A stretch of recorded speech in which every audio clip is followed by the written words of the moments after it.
दोस्तों, आज ब्लूटूथ के बारे में किसे पता नहीं होगा। शायद उसे ही जिसके पास मोबाइल या कोई और इलेक्ट्रॉनिक गैजेट ना हो। लेकिन आज के टाइम में ऐसा इंसान मिलना बहुत मुश्किल है जिसके पास मोबाइल ना हो। ऐसे इंसान की बात कभी और। लेकिन आज हम इस टेक्नोलॉजी की बात करने जा रहे हैं जिसने स्मार्टफोन के जमाने में हमें और स्मार्ट बनाने में कोई कसर नहीं छोड़ी है। जी हाँ, जैसा कि हमने आपको बताया कि आज ब्लूटूथ के कारण ही हमारा मोबाइल बड़ी आसानी से किसी एक डिवाइस से दूसरी डिवाइस से कनेक्ट हो जाता है जिसके पास भी ब्लूटूथ हो। जिसका सबसे बड़ा एक एग्जाम्पल है आपके गले में लटकने वाला ये वायरलेस या कान में पहने हुए ये छोटे ईयरबड्स। ये सब आज इसीलिए मुमकिन है क्योंकि हमारे पास आज ब्लूटूथ जैसी क्रांतिकारी टेक्नोलॉजी है। आज के इस वीडियो में हम इसी ब्लूटूथ के बारे में आपको ये बताने की कोशिश करेंगे कि आखिर ये टेक्नोलॉजी है क्या और ये किस तरह काम करती है। तो आइए शुरू करते हैं आज का वीडियो। आप बने रहिए वीडियो के अंत तक। अगर हम मोटे मोटे तौर पर बोले तो ब्लूटूथ एक कम दूरी में काम करने वाली वायरलेस टेक्नोलॉजी है जो कि दो या इससे अधिक डिवाइसेस के बीच जैसे मोबाइल या कंप्यूटर के बीच डेटा को बिना किसी वायर की सहायता से एक फाइनाइट दूरी तक ट्रांसमिट करता है। वैसे आपने ये तो कभी ना कभी सोचा ही होगा कि इसका नाम ब्लूटूथ ही क्यों पड़ा। क्या इसमें कुछ नीले दांत जैसा कुछ होता है? खैर, आपने सोचा हो या ना सोचा हो, लेकिन इस टेक्नोलॉजी के नाम के पीछे जो कारण है वो आज का समय नहीं है बल्कि 10वीं सदी का है, क्योंकि इसका नाम 10वीं शताब्दी के दानिश किंग के नाम पर रखा गया है जिनका नाम हेराल्ड ब्लूटूथ गोमरसन था। ऐसा इसलिए किया गया क्योंकि इस राजा ने अपने शासन काल में डेनमार्क और नॉर्वे को एक साथ जोड़ दिया था, बिल्कुल वैसे ही जैसे ये टेक्नोलॉजी आज के समय में दो डिवाइसेस को जोड़ देती है। इस राजा को ब्लूटूथ की उपाधि इसीलिए मिली थी क्योंकि इसका जब एक दांत टूटा तो वो गहरे नीले रंग का था। इसीलिए इस राजा के नाम और काम से इंस्पायर्ड होकर इस टेक्नोलॉजी का नाम ब्लूटूथ रखा गया। ब्लूटूथ को सन 1996 में केबल्स की जगह वायरलेस रिप्लेसमेंट के तौर पर विकसित किया गया।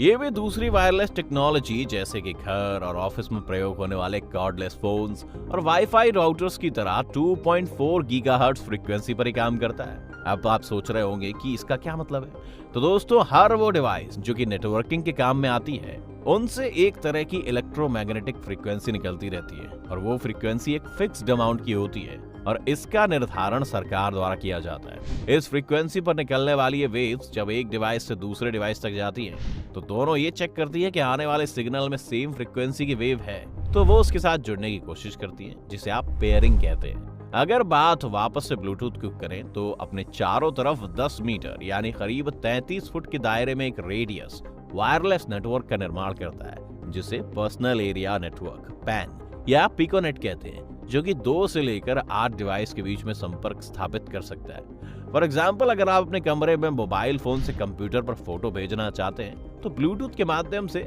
बिना किसी केबल के भेज सकते हैं। इसके लिए किसी भी तरह की केबल, कॉर्ड या एडेप्टर्स की जरूरत नहीं होती। जो भी डेटा ट्रांसफर होता है वो बिल्कुल सिक्योर होता है और ये सिक्योरिटी इस टेक्नोलॉजी को आज के समय में खास बनाती जा रही है, क्योंकि ये बात आप बड़े अच्छे से जान रहे हैं कि इस समय कोई भी तरह का डेटा को शेयर करना कितना रिस्की होता है, लेकिन ब्लूटूथ इस रिस्क से आपको बचाता है। खैर, ये अलग बात है कि आप इस टेक्नोलॉजी की मदद से बहुत भारी डेटा यानी कि बड़े साइज की कोई भी फाइल कम टाइम में नहीं भेज सकते हैं। अब आइए आपको समझाते हैं कि डेटा या सिग्नल आखिर ट्रांसफर कैसे होता है। प्रोसेस थोड़ा जटिल है लेकिन हमने कोशिश की है कि हम इसे आपको आसानी से समझा सकें। दरअसल दो डिवाइसेस के बीच डेटा भेजने और प्राप्त करने के लिए रेडियो वेव्स कनेक्शन का इस्तेमाल किया जाता है। रेडियो वेव कनेक्शन कुछ और नहीं बल्कि वही सेट फ्रीक्वेंसी है जिस कारण उसे रेडियो वेव्स के नाम से जाना जाता है। इस वेव की मदद से डेटा ट्रांसफर करने की स्पीड करीब 720 kbps की होती है, जो कि बाकी टेक्नोलॉजी से काफी कम है लेकिन सिक्योर होती है। जैसा कि हमने आपको पहले ही बताया था कि इस टेक्नोलॉजी में 2.45 गीगाहर्ट्ज फ्रीक्वेंसी की वेव्स का इस्तेमाल करते हैं, लेकिन इस वेव्स को और स्पेसिफिक बनाने के लिए इनके साथ 79 अलग अलग फ्रीक्वेंसी चैनल्स का इस्तेमाल किया जाता है जिनके माध्यम से डेटा सेंड और रिसीव किया जाता है। अब इन चैनलों का क्या काम होता है ये आप आगे समझिएगा, लेकिन ब्लूटूथ चालू करने पर जब दो डिवाइस एक दूसरे से पेयर होने की कोशिश करते हैं तब असल में वो एक जैसी कॉमन फ्रीक्वेंसी सर्च कर रहे होते हैं। ऐसा इसलिए क्योंकि जब दो कॉमन फ्रीक्वेंसी एक दूसरे से मिलती हैं तो वहां अनुनाद यानी रेजोनेंस होने लगता है और यही रेजोनेंस ही वो कारण बनता है जिसके माध्यम से डेटा भेजा और प्राप्त किया जा सकता है। और जब ऐसी फ्रीक्वेंसी मिल जाती है तो आपस में कनेक्ट हो जाते हैं। अब आप भी ये कह सकते हैं कि हो सकता है जब एक समय पर उतनी ही दूरी में कई सारे डिवाइस अपना ब्लूटूथ ऑन करके यानी फ्रीक्वेंसी भेजकर किसी दूसरी डिवाइस के साथ खुद को पेयर करना चाह रहे हो, लेकिन वहां वो किसी गलत डिवाइस से जुड़ गए हो, तो क्योंकि आखिर वो भी उतनी ही फ्रीक्वेंसी की रेडियो वेव्स निकाल रहा है। तो दोस्तों, ये सवाल बिल्कुल जायज है और इसी सवाल का जवाब ही इस टेक्नोलॉजी को आज इतना खास बनाता है। जैसा कि हमने आपसे कहा था कि वो 79 चैनल के बारे में बाद में जानिएगा, तो अब यही 79 अलग अलग चैनल के काम आता है।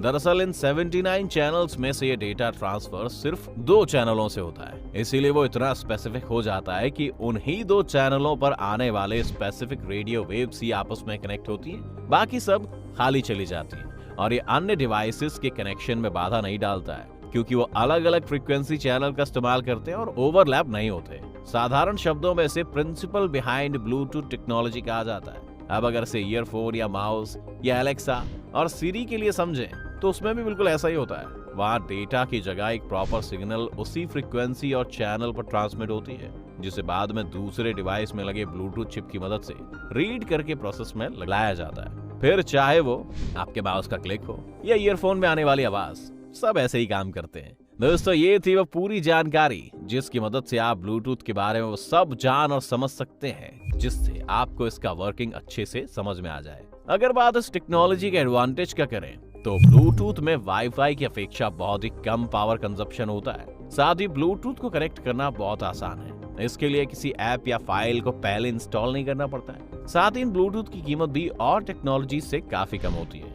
इन्हीं सब कारणों की वजह से आज ये टेक्नोलॉजी इतनी ज्यादा इस्तेमाल में लाई जा रही है। आप ब्लूटूथ को किस तरह और कह लें कि किस डिवाइस में इस्तेमाल करते हैं, हमें कमेंट करके जरूर बताएं। और अगर ऐसे ही कोई और जानकारी आप हमसे चाहते हैं तो हमें कमेंट करके भी आप बता सकते हैं। हम आपके लिए जल्द ही वो वीडियो लेकर आएंगे। खैर, आज की ये वीडियो आपको पसंद आई हो तो इसे लाइक करने के साथ साथ अपने दोस्तों और रिश्तेदारों के साथ शेयर जरूर कर दें। और नीचे जो वो सब्सक्राइब का बटन है ना, उसको हिट करो। देखो मत, जल्दी से करो सब्सक्राइब।